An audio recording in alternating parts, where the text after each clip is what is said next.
Hey everybody, welcome to Life Inside Hell. I'm your host, Brother Wild Bill, your motivational speaker from hell, literally. I'm serving a 46-year sentence inside the worst prison in Central America. I've been here for 13 years. I was a professional killer outside. I'm serving my sentences for homicide. This is my audio diary and motivational channel. So I want to talk to you about love. People talk about I love you. Well, first of all, there are differing degrees of love. We understand that, right? You can love somebody a certain amount and somebody more. That's fine. But in order to love anything, there are things that we say we love. God, I love cocaine. God, I love strange pussy. This is very ugly things to say. It's true. People say that, Or, if you're a girl, maybe you love cock. I don't know, whatever. But you really can't love those things because those are like addictions. Things are destructive, So you can't love something destructive. That's the first rule. You can't, talking about love, you can't love something destructive. If it's destructive to you, if it tears you down, it's not love. It's obsession or addiction. Obsession or addiction. For instance, if you find yourself in a relationship with a narcissist or someone who is very, very toxic, very unhealthy for you, and in that relationship you're worse, you feel worse in that relationship than you were before you were in that relationship, when you were alone or when you were with someone else. That's an addiction. That's an obsession. That's not love. Just because you shower someone with attention doesn't make it love. Another thing that's interesting about love, these are things I've learned about love. Love isn't necessarily reciprocated. Just because you love someone doesn't mean that they love you or something either. You can love something or someone that doesn't love you back, and you want the best for someone or something that wants nothing to do with you, and that's true. So that's another thing. Love is not necessarily reciprocal. A third thing I'd say about love is that if you really love a place, a town, a piece of property that you own, a person that you know or that you live with or that you love or that, or that you don't even live with them. Maybe it's a niece or a nephew or something. Anything or anyone that you love is willing to sacrifice on behalf of that other person. For instance, if you love a piece of property, you have a piece of property that you just love, up in the mountains, out by the beach, I don't know, whatever, you're willing to sacrifice your financial sustenance and your time to better that property or keep that property up, or you understand what I'm saying? Or if you love an idea, a political party, you can love a political party, you can love an idea, you can love, a theory so much that you're willing to sacrifice of your own self to further the idea, further the political party. That's basically that's how politics have been founded from the beginning of time. People sacrificing for the greater good or the greater idea of others. Some erroneously, others not. That's all up for debate. That's all about opinion. But even the communists sacrificed for communism, the capitalists sacrificed for capitalism, the socialists have sacrificed for socialism. You got people that are addicted to the Democratic and Republican parties in the United States. So these are people who are willing to sacrifice of their own time and sometimes money in order to further an idea, a collective idea.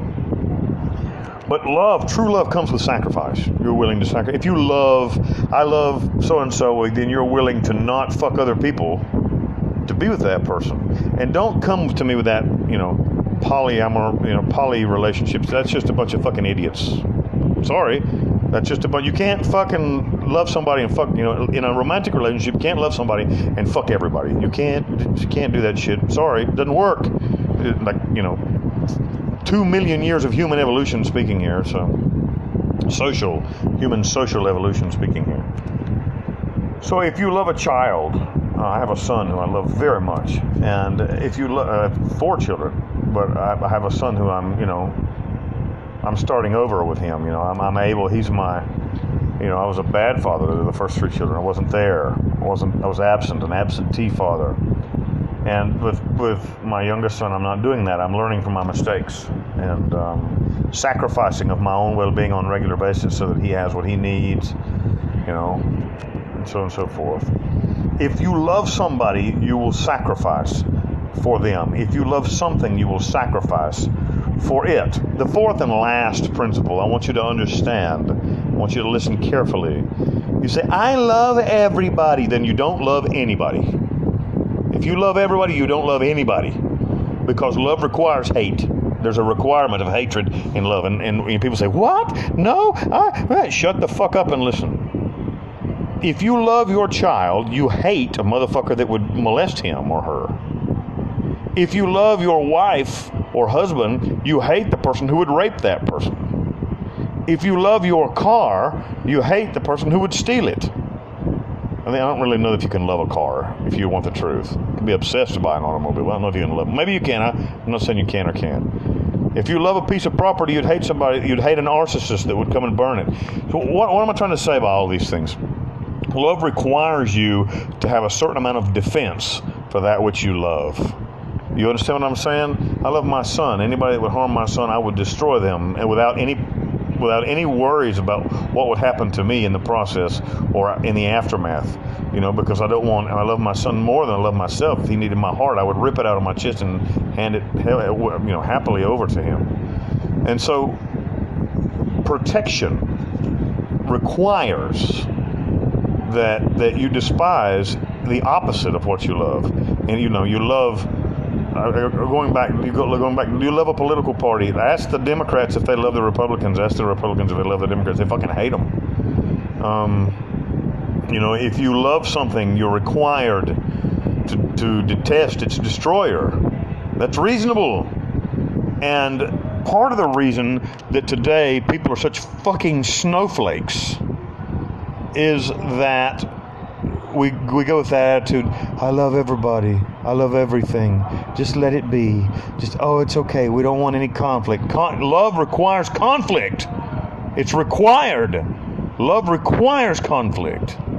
Love requires sacrifice. Love requires these things. So it's interesting to think about.